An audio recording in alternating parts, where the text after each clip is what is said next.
अस्सलाम वालेकुम व्यूअर्स। आज की इस वीडियो में मैं आपको खुशामदीद कहता हूँ।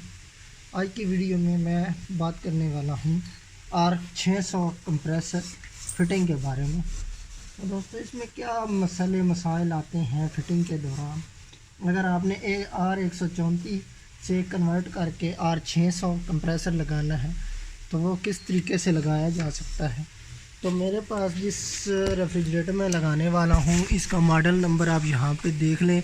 HRAF 155 मॉडल है। हायर का छोटा सा फ्रिज है। तो इसके अंदर इसकी रेफ्रिजरेंट भी मैं आपको दिखा दूँ। यहाँ पे R134 है पहले वाली। यहाँ पे ये आप देख सकते हैं R134 रेफ्रिजरेंट है। तो कंप्रेसर पहले वाला इसका ख़राब हो चुका है, तो इसको कन्वर्ट करके R600 मैं आज लगाने वाला हूँ। तो मेरी वीडियो के साथ आप देखते रहें, एंड तक पूरी वीडियो देखें ताकि आपको स्टेप बाय स्टेप आपको हर चीज़ का पता चल सके। तो मेरे पास ये कंप्रेसर है R600 का। मैंने ऑलरेडी इसके पाइप लगा दिए हैं, तो इसकी मैं फिटिंग कर लेता हूँ।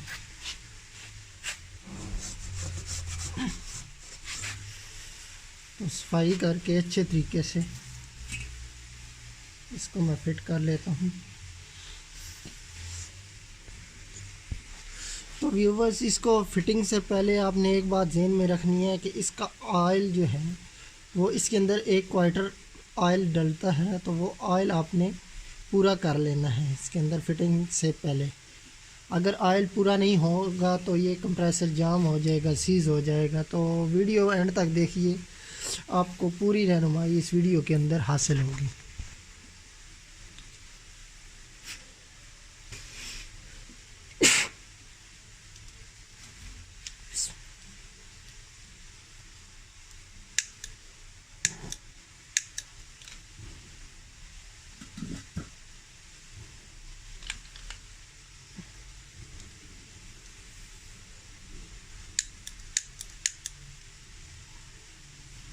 एकदम दबाना है, ये कहाँ चल रहा।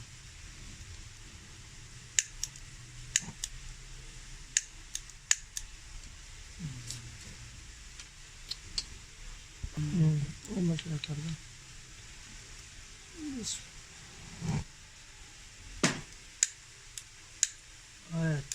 तार निकली गई। चलो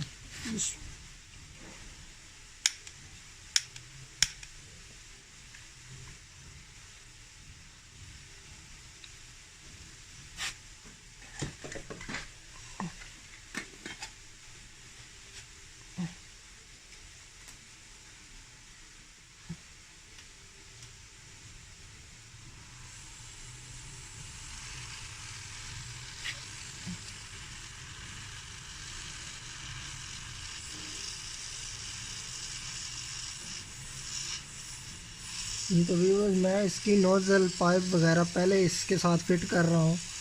तो आप बाद में भी फिटिंग कर सकते हैं, तो जैसे आप मुनासिब समझें, जैसे आपको आसान लगे। तो मैं इसके साथ पहले ही फिक्स करके कंप्रेसर को जो है वो फिट करूँगा।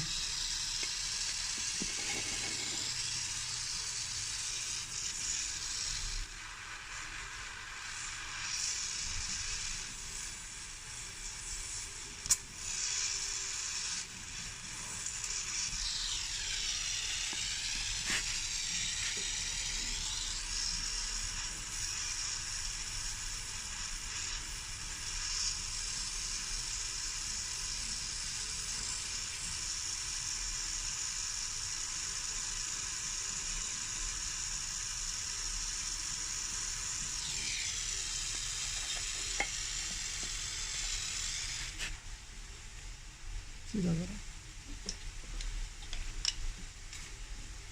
हाथ बचाओ के, हाथ नॉर्मल लगे। अजय अगला निशान मुझे याद है।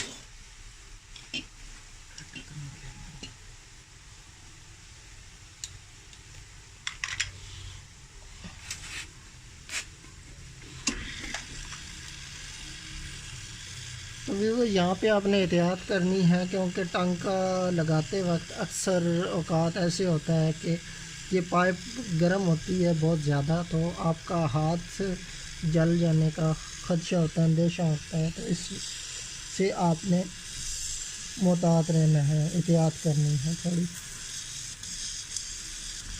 तो ये अक्सर इस काम के दौरान ये मसला आ जाता है।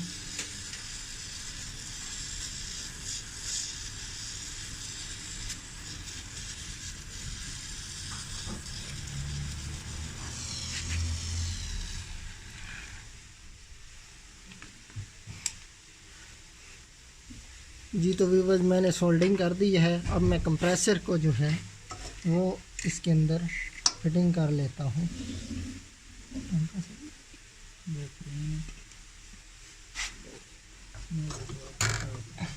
तो यहाँ पे फ़िटिंग के दौरान आपने ये एहतियात करनी है। अभी मैं वैसे ही फ़िटिंग कर रहा हूँ, तो पाइप इसका गर्म है, तो पाइप से आपने हाथ को अपने को लाजमी बचाना है। अगर आप पहले सोल्डरिंग कर रहे हैं, अगर आप बाद में करेंगे तो आपको कोई उसमें मसला दरपेश नहीं आएगा।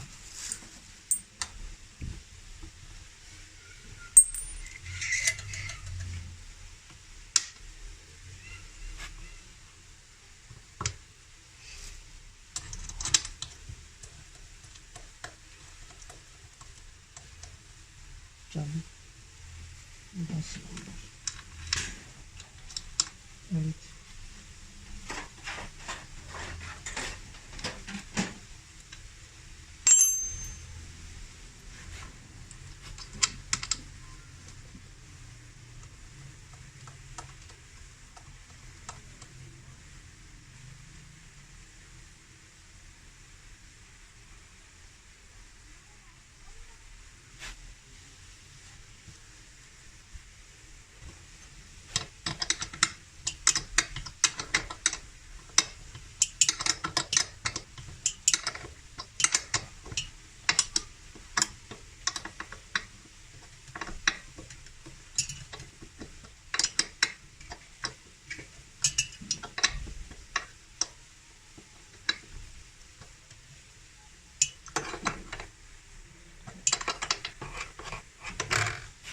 तो हमारा कंप्रेसर रेफ्रिजरेटर के अंदर फिक्स हो चुका है। तो अब हम इसको अंदर बाकी पाइप जो हैं उनकी भी सोल्डरिंग कर लेते हैं और कंप्लीट करके उसके बाद इसमें गैस चार्जिंग करेंगे। गैस चार्जिंग याद रहे आपने इसके अंदर R600 ही करनी है। अगर आप 134 डाल देंगे तो कंप्रेसर आपका नहीं चलेगा, स्टक हो जाएगा, बंद हो जाएगा, इसकी ओवरलोड ट्रिप कर जाएगी।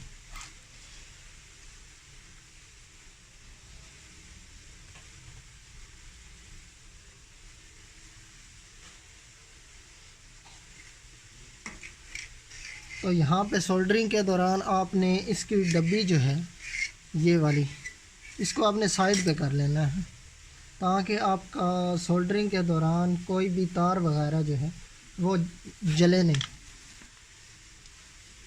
तो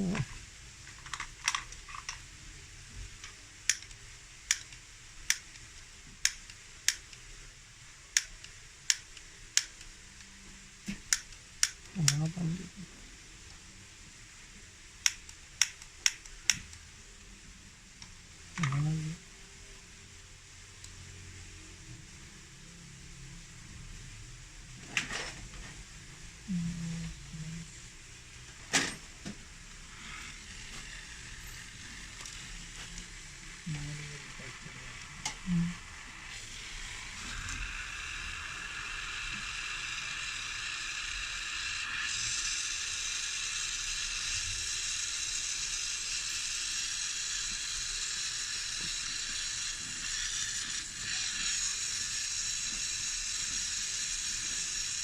तो यहाँ पे ब्रीजिंग के दौरान आपने ये एहतियात करना है कि आपका टांका कहीं से लीकेज ना हो। ब्रीजिंग अच्छे तरीके से चारों साइडों पे जो है वो हो जानी चाहिए, और इस तरीके से टांका लगाना है कि टांका अंदर से बंद भी ना हो, ज़्यादा हीट भी नहीं देनी कि टांका बंद हो जाए और बाद में मसला मसाइल आपको आ जाए, फिर सारा सिस्टम आपको खोलना पड़ जाए। तो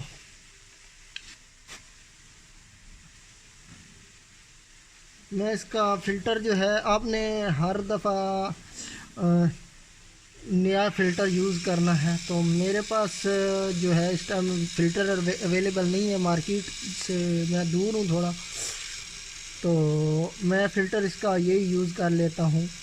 आपने चेक कर लेना है, अगर जेन्युइन फ़िल्टर आपका ठीक है तो आप ये भी यूज़ कर सकते हैं। अगर ब्लॉक हो चुका है तो इसको लाजमी आपने यहाँ पे चेंज करना है।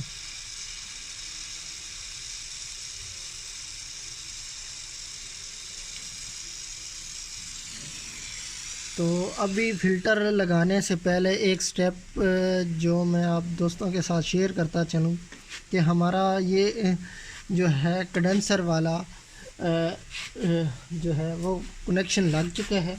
अब कंडेंसर के आउट पे आपने यहाँ पे प्रेशर चेक कर लेना है कि आपका पहले वाले जितने भी टांके लगे हुए हैं वहाँ से कोई टांका बंद ना हो। तो मैं एक दफ़ा इसको ऑन कर लेता हूँ, यहाँ पे इसकी ये डब्बी लगा के।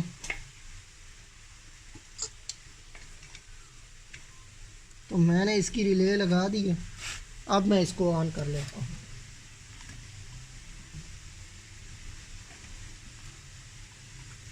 जी तो व्यूवर्स, हमारा कंप्रेसर ऑन हो चुका है और यहाँ पे ये आप देख सकते हैं प्रेशर भी अच्छा खासा आ रहा है।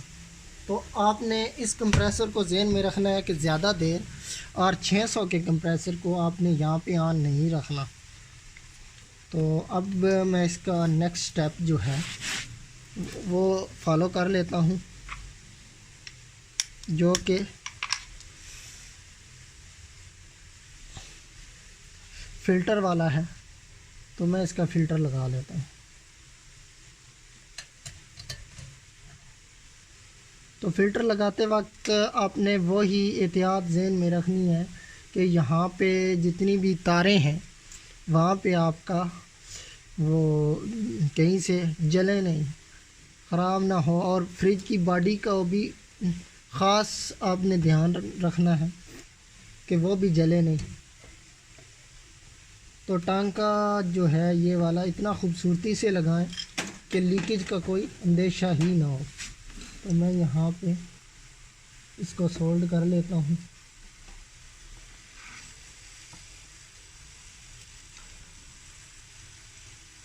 तो जो दोस्त मेरे चैनल पे नए हैं वो मेरे चैनल को ज़रूर सब्सक्राइब कर लें, ताकि मज़ीद इस तरह की जो भी वीडियो होगी वो आप तक बआसानी पहुँच सकेगी।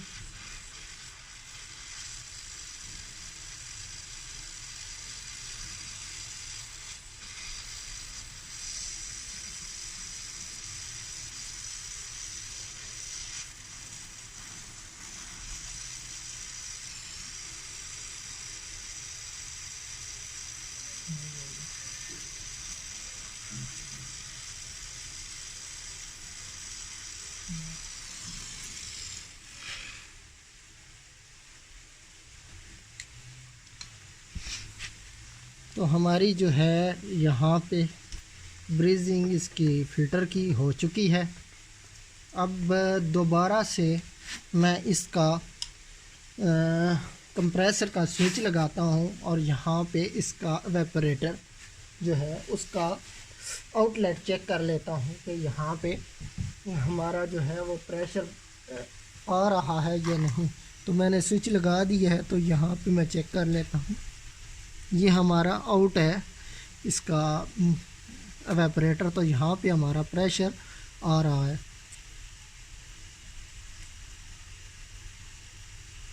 तो ये आप देख सकते हैं। तो मैं इसको भी ब्रीजिंग इसकी भी कर लेता हूँ। कंप्रेसर मैंने ऑफ़ कर दिया है। अब इसका पाइप इसके साथ कनेक्ट करके तो इसको भी यहाँ पे ब्रीजिंग कर देता हूँ।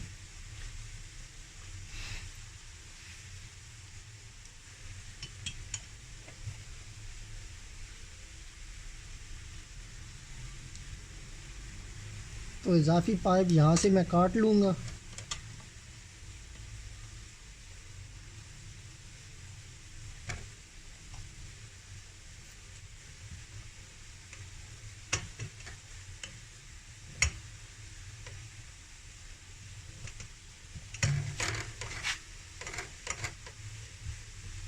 तो कटिंग करने का तरीक़ाकार आप वीडियो के अंदर देख सकते हैं यहाँ पे।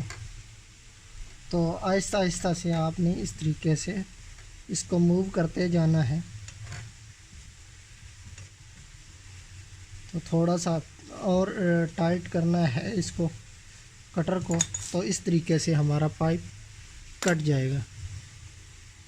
तो अब इसके अंदर आप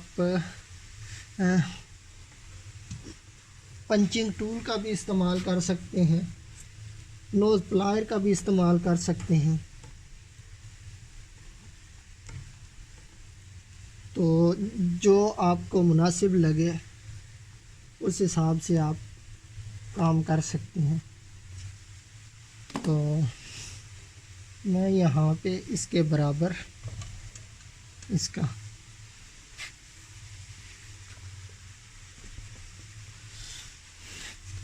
तो यहाँ पे इसको मैं साफ़ कर लेता हूँ अच्छे तरीके से। तो पहले वाले जो हैं वो टांके मैंने ऑलरेडी साफ़ किए हुए थे, तो ये वाला रहता है। तो इसको मैं यहाँ से साफ़ कर लेता हूँ, साफ़ करके इसको वेल्डिंग कर लेता हूँ ताकि ब्रीजिंग के दौरान आपको वेल्डिंग के दौरान कोई मसला दरपेश ना हो। अक्सर दोस्त यही सोचते रहते हैं कि हमारा जो है वो टांका अच्छे तरीके से क्यों नहीं लगता। उसमें आपको बताता चलूँ कि टांका इस वजह से अच्छा नहीं लगता कि आपका यहाँ पे सफाई नहीं हुई हुई थी। अगर अच्छी तरीके से यहाँ पे सफाई हो तो टांका बहुत अच्छा और बेहतरीन लगता है। तो मैं अब इसको वेल्डिंग कर लेता हूँ यहाँ पे।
तो हमारी ब्रीजिंग जो है वो हो चुकी है। अब हम इसको प्रेशर देते हैं गेज की मदद से। चार्जिंग लाइन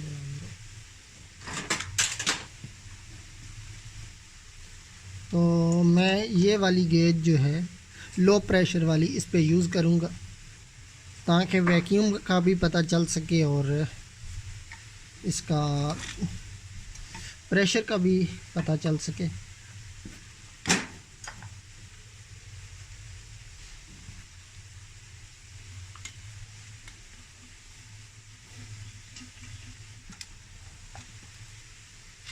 तो मैं इसके साथ चार्जिंग लाइनें लगा देता हूँ।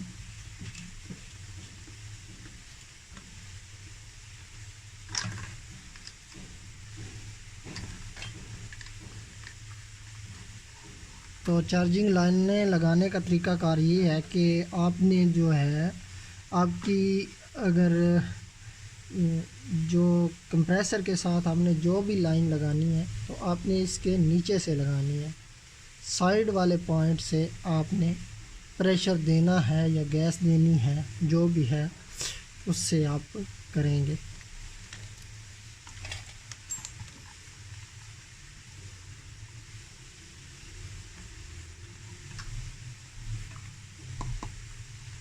तो इसको मैं अभी प्रेशर लगा लेता हूँ, उससे पहले मैं गेज को खोल लूँ।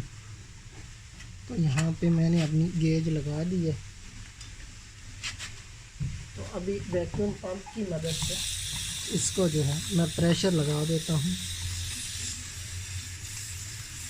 और यहाँ पे आप ज़हन में रखें कि आपने प्रेशर जो है वो कितने PSI लगाना है, ये भी मैं आपको बताता हूँ।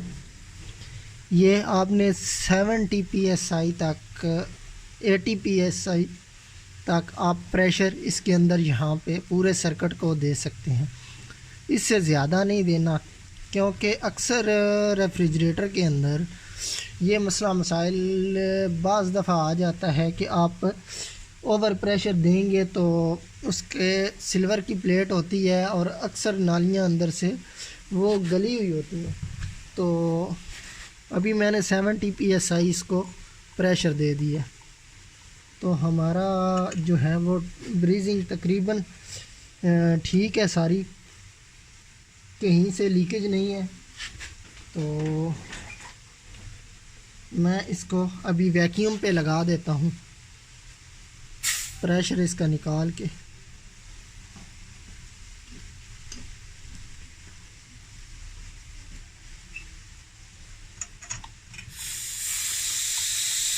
मैं इसको निकाल देता हूँ प्रेशर को।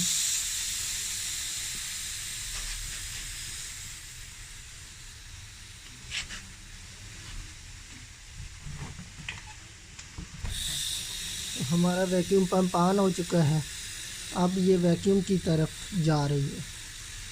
तो वैक्यूम आपने यहाँ पे R600 जब भी कंप्रेसर फिट कर रहे हो तो उसमें वैक्यूम जो है वो अच्छा खासा आपने 2 से 3 मिनट तक आपने वैक्यूम करना है।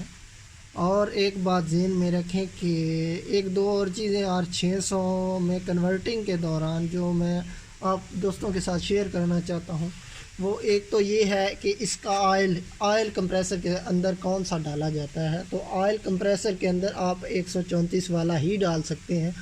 और दूसरी बात कि कंप्रेसर फिटिंग से पहले आपने जितने भी आपका सिस्टम है इसको आपने अच्छे तरीके से वॉश कर लेना है, सफाई कर लेनी है अंदर से इसकी नालियों की, ताकि कहीं पे भी कोई मसला मसाइल ना हो। क्योंकि ये कंप्रेसर जो है लो पावर होता है, तो अगर कोई मतलब हमारा वेपरेटर हो गया, कंडेंसर हो गया, कहीं से ब्लॉक हो या उसमें ब्रीजिंग के दौरान बारीक सा मतलब ब्रीजिंग के दौरान टांका बंद होने के ज़्यादा चांसेस होते हैं, तो वहाँ पे भी कंप्रेसर का इसमें मसला आ जाता है। ये कंप्रेसर फिर आगे काम नहीं करते। तो हमारा वैक्यूम जो है वो तकरीबन 50% हो चुका है। तो दोस्तों मैं थोड़ा सा वेट कर लेता हूँ कंप्लीट वैक्यूम के लिए।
तो हमारा वैक्यूम तकरीबन जो है वो 80% हो चुका है।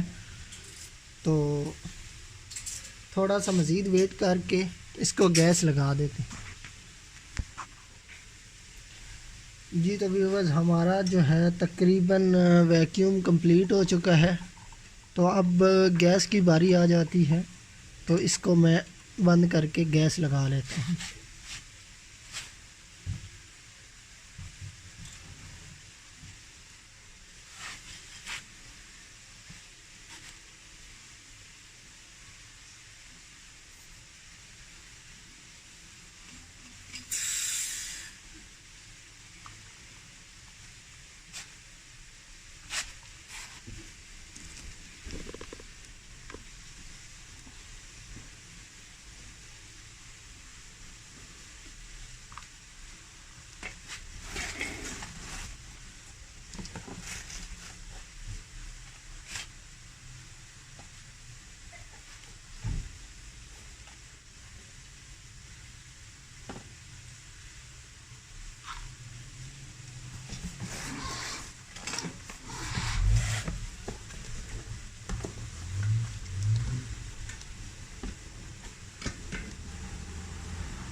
तो हमारी गैस जो है इसके अंदर जा रही है। तो यहाँ पे आपने गैस जो है वो तकरीबन 50 ग्राम इसको ऑन करने से पहले डाल देनी है। तो उसके बाद रेफ्रिजरेटर को ऑन कर देना है। तो मैंने गैस जो है वो इसके अंदर लगा दी है जी। तो व्यूअर्स, मैंने कंप्रेसर का स्विच, फ्रिज का स्विच लगा दिया है। तो हमारा कंप्रेसर जो है वो वर्किंग में आ गया है। तो आहिस्ता आहिस्ता मैं गैस को थोड़ा थोड़ा इसके साथ खोल देता हूँ पीछे से। अभी फुल खुला हुआ है तो सिलेंडर को मैं खोल के यहाँ से गैस देता हूँ थोड़ी थोड़ी। तो यहाँ पे आप देख सकते हैं हल्की हल्की इसके अंदर गैस जो है वो जा रही है। तो आपने यहाँ पे नोट कर लेनी है कि आपका यहाँ पे कंडेंसर जो है वो हीट कर रहा है, तो आपका सिस्टम ओके है। और दूसरा आपने अंदर देख लेना है, अगर आपका अंदर स्प्रे हो रहा है तो आपका सिस्टम फिर भी ओके है।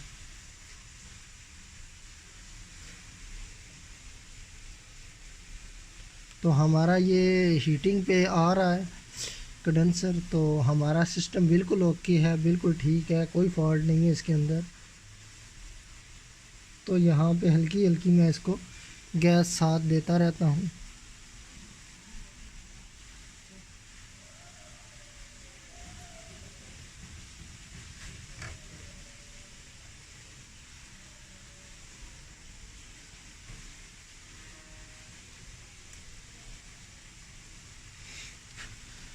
तो व्यूअर्स, यहाँ पे इसको चार्जिंग के दौरान तकरीबन घंटा 2 घंटे, 1.5 से 2 घंटे तक इसको चार्जिंग के दौरान इसको चलाना पड़ेगा। तो दोस्तों, आज की वीडियो यहीं तक थी। उम्मीद करता हूँ आप लोगों को पसंद आई होगी। अगर पसंद आई है तो लाइक कीजिए, शेयर कीजिए अपने दोस्तों में, ताकि वो भी इससे फ़ायदा उठा सकें।